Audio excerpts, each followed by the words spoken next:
சந்திரயான் 4 திட்டத்துக்கு ஒப்புதல் அளித்திருக்கிறது மத்திய அமைச்சரவை. அண்மை செய்தியாக பார்த்துக் கொண்டிருக்கிறோம்.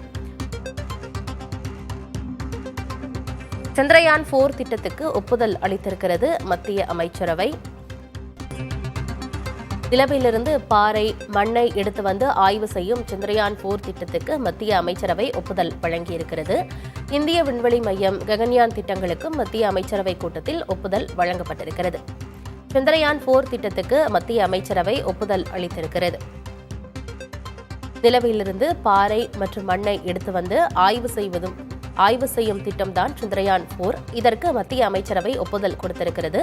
இந்திய விண்வெளி மையம், ககன்யான் திட்டங்களுக்கு மத்திய அமைச்சரவை கூட்டத்தில் ஒப்புதல் வழங்கப்பட்டிருக்கிறது.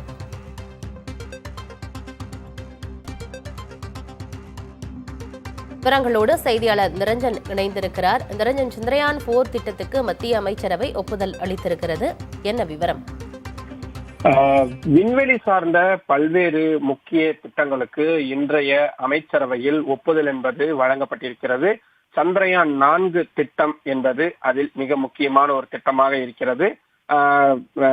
விண்வெளியிலிருந்து ஆய்வுகளை மேற்கொள்ளும் வகையில் இந்த திட்டம் என்பது வடிவமைக்கப்பட்டிருப்பதாக தெரிவிக்கப்பட்டிருக்கிறது. அதே போல இந்தியா சார்பில் சர்வதேச விண்வெளி மையம் அமைக்கவும் ஒப்புதல் என்பது வழங்கப்பட்டிருக்கின்றது.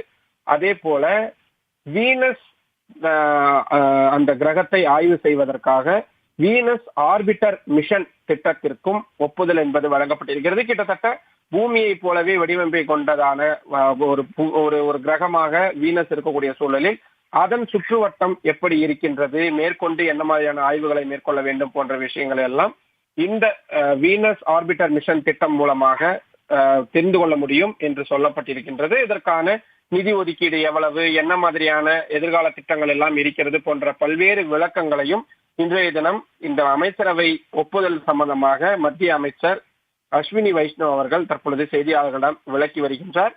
இஸ்ரோவுடைய தலைவரும் தற்பொழுது அதே அரங்கத்தில் தான் இருக்கிறார் என்பது குறிப்பிடத்தக்கது.